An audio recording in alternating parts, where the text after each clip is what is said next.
صل على محمد يا رب صل عليه وآله.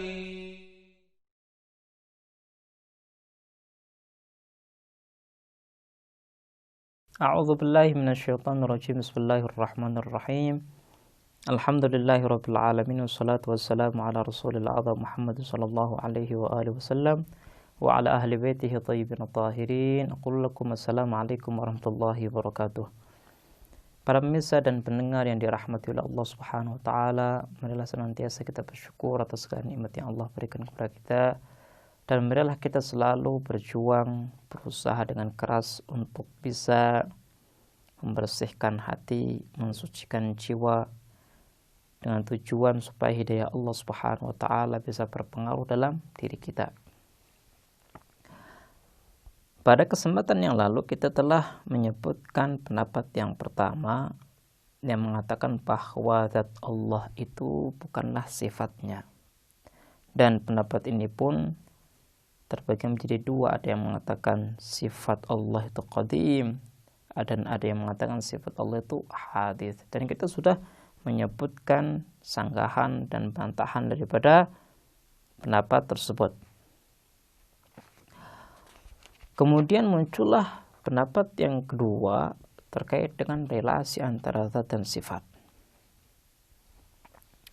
Pendapat tersebut adalah pendapat kaum Mu'tazilah.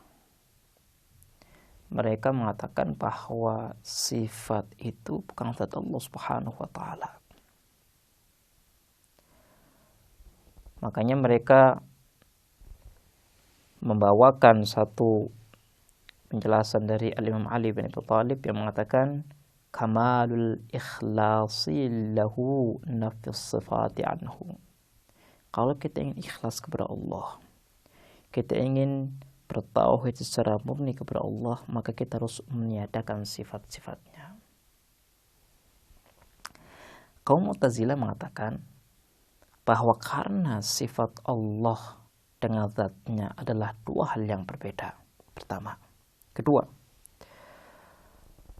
kalau sifat dan zat adalah dua hal yang berbeda, maka mustahil sifat ini adalah zatnya Allah Subhanahu wa taala. Ketiga, karena sifat itu tidak akan mungkin menjadi satu dengan zat, ainiyah maksudnya, maka kita harus meniadakan sifat dari Allah Subhanahu wa taala. Kenapa?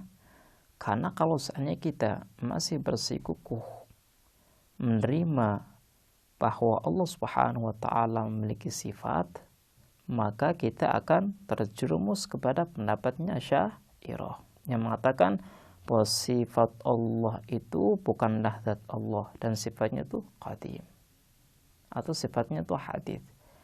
Kalau kita tetap menerima pendapat mereka, maka kita akan terjerumus kepada kesyirikan, atau kita akan terjerumus kepada penurunan status ketuhanan yang dimiliki oleh Allah Subhanahu wa taala. Dan ini bertentangan dengan ideologi kita, bertentangan dengan keyakinan kita yang mengatakan bahwa Allah adalah wajibul wujud, Allah adalah mabda'ul kamalat, sumber daripada kesempurnaan.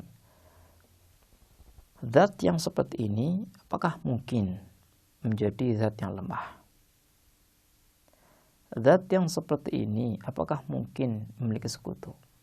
Jadi kaum Mu'tazilah karena tidak bisa memahami dan menjelaskan dengan benar antara zat dan sifat, makanya mereka terpaksa meniadakan sifat dari Allah Subhanahu wa taala. Kemudian mereka pun dihadapkan dengan suatu persoalan. Okelah, kalian tidak meyakini sifat-sifat Allah Subhanahu wa taala. Tapi coba kalian bisa melihat dalam Al-Qur'an, melihat dalam alam semesta, semuanya menunjukkan bahwa Allah Subhanahu wa taala memiliki kesempurnaan, memiliki sifat. Jadi anggapan kalian dan realitas tidaklah sejalan, tidak sesuai. Kaum Mu'tazilah menjawab, sebentar, kami tidak menafikan bahwa Allah itu adalah zat yang sempurna. Pertama, itu yang harus kalian faham, ini kata kaum Mu'tazilah. Kemudian yang kedua, ketika kami menafikan sifat dari Allah, bukannya kami meyakini bahwa Allah itu tidak memiliki kesempurnaan. Kita memiliki penjelasan lain terkait dengan kesempurnaan dan sifat-sifat yang kita lihat di Al-Quran. Mereka mengatakan Allah itu tidak memiliki sifat, tapi zat Allah itu memiliki kemampuan melakukan pekerjaannya sifat. Ketika Allah Subhanahu wa taala mencipta, ketika Allah Subhanahu wa taala menyusun undang-undang, ketika Allah Subhanahu wa taala mengatur alam semesta, hal ini tidak menunjukkan bahwa Allah itu alim. Allah itu memiliki sifat yang berilmu, tapi hal ini menunjukkan bahwa zat Allah itu memiliki kesempurnaan yang dimiliki oleh sifat ilmu. Makanya mereka mengatakan bahwa zat ini sebagai ganti daripada sifat.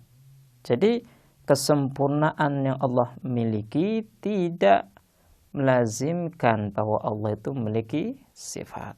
Ini adalah pembahasan yang dilontarkan oleh kaum Mu'tazilah, dan pada saat ini, di kesempatan yang baik ini, kita ingin berusaha menganalisis pendapat yang disebutkan oleh kaum Mu'tazilah.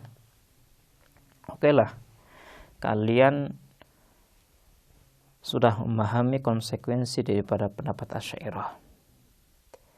Kemudian pertanyaan yang mendasar yang ingin kita sampaikan kepada kalian kaum Mu'tazilah adalah, bagaimana mungkin kalian mengingkari dan memberikan tafsiran lain dari sifat-sifat yang disandarkan kepada Allah Subhanahu wa taala dalam Al-Qur'an. Allah Subhanahu wa taala banyak menyebutkan bahwa dirinya adalah Rahman, Rahim, Alim, Qadir. Yang saya tanyakan adalah, pendapat kalian itu bersumber dari mana?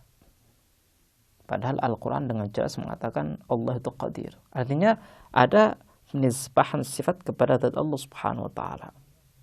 Jadi tidak ada zat Allah itu tidak memiliki sifat tapi mampu melakukan pekerjaan sifat.